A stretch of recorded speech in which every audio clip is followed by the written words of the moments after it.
It was 2017. Life was good, you were at school and had nothing to worry about after acting a fool in class all day.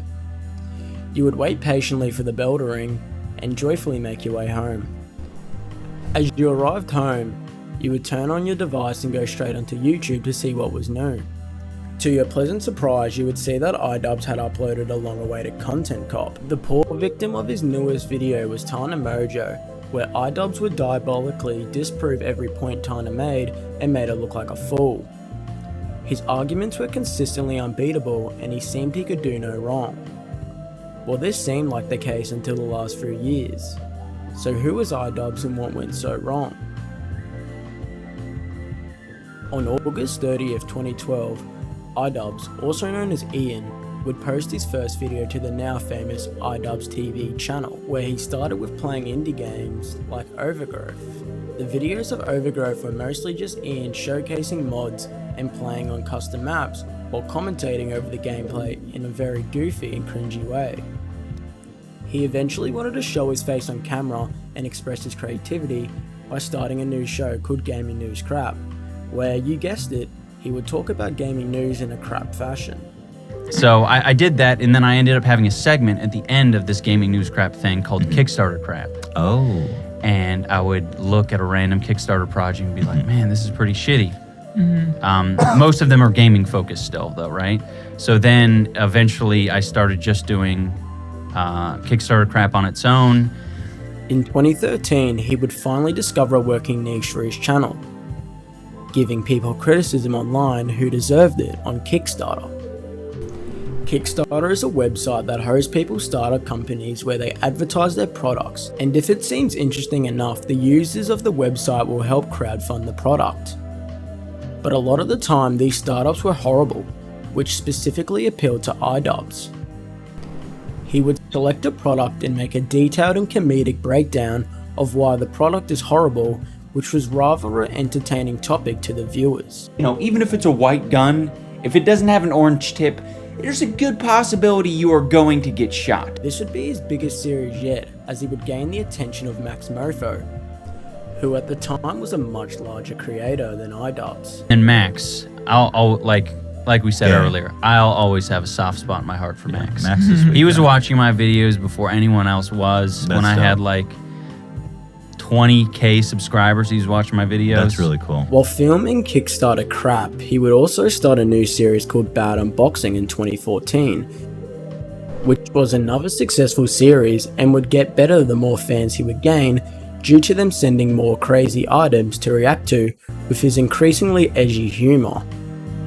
But he hadn't quite reached his peak and the best was yet to come. In late 2015, iDubbbz would start his most famous series called Content Cop. The overall basis of this would be the same concept as Kickstarter crap, but instead of it being horrible products that didn't deserve support, it was horrible YouTube channels. He would wear a cop outfit and would verbally destroy his victim with comedy and reality. His first victim would be Jinx Reload, who was one of the biggest reaction channels at the time. The consequences after this were heavy for Jinx, which included even more criticism and an overall decline in viewership, with his channel of 1.6 million struggling to get 1,000 views a video as of 2023. These videos would pick up quickly and act as a wake-up call to a lot of viewers to the reality of the content they were watching. As iDubbbz's audience gained in size, he would decide to target the big dogs of the YouTube space. Although his first major name was Keemstar, where he made a fall out of him with his creative skits, evidence, and even a song, it wasn't nearly as impactful as other videos due to Keem being an online punching bag for creators for years. The main major example of iDubbbz coming up against a bigger YouTuber was the infamous Content Cop on Leafy Is Here. Leafy was a commentary channel who, like Ian, would criticise online personalities. At the time, Ian had about 2 million subscribers, whereas Leafy had about 4.8 million and was gaining hundreds of thousands of subs every month. But ignoring these far bigger numbers, in September 2016, iDubbbz would release his Content Cop on Leafy and create internet history. He criticised Leafy for his lack of creativity when it came to his roasts and repetitive content. But the highlight of the Leafy Content Cop was the hilarious analysis from iDubbbz that Leafy had a weak chin and was self-conscious of it. In true iDubbbz fashion, he would get the public to help find Leafy's chin with missing posters and even play a game of hide the chin, which was Ian's spin of put the tail on the donkey. The aftermath of this video resulted in Leafy losing thousands of subscribers and gained iDubbbz even more fans. This video was a clear example of bullying the bully and was executed perfectly in a comedic form. The best example of him creatively proving his argument is of course the Tana Mojo video. Tana at the time was a storytime YouTuber and had previously called out iDubbbz due to him saying the N-word in many of his videos. iDubbbz would use this as the focus of the video and point out her hypocrisy, and would even meet up with her at a fan meeting and famously say, "Say nigger." Once again, this video would go viral, resulting in Tana receiving backlash and a loss of subscribers. iDubbbz would release his final content cop at the end of 2017 on Rice Gum and criticise him on constantly flexing and even do a diss track with PewDiePie. As of 2023, the video has 52 million views and is the perfect example of leaving while on top, as YouTube's rules would certainly tighten after this with the rise of PC culture. After the last content cop in late 2017, iDubbbz would continue his bad unboxing series with collaborations with other YouTubers. He would also make other series like iDubbbz Complains and Save the Squirrels Initiative on his second channel. Although these videos were good and interesting subjects, they definitely didn't compare to the previous content cops, or even videos like Sewer Pickles or Dumpster Chicken from his legit food review series.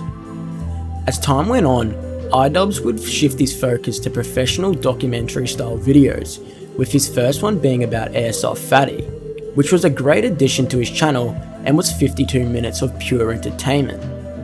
This displayed Ian's versatility as a content creator and was further proven with a view count of 23 million.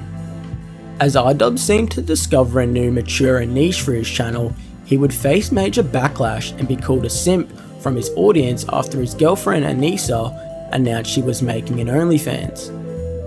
He would respond to this with a video from his series iDubbbz Complains and show support for his girlfriend's decision to pursue it. The main argument said online after this was how the old iDubbbz would have made fun of himself for allowing his girlfriend to sell nudes and remove that private factor of their relationship. Or just admit it.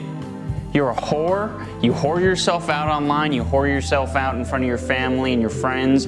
You're a whore, plain and simple. Just admit that you're a whore and a slut and a harlot. This unfortunately for iDubbbz wouldn't be the last part of backlash he would receive.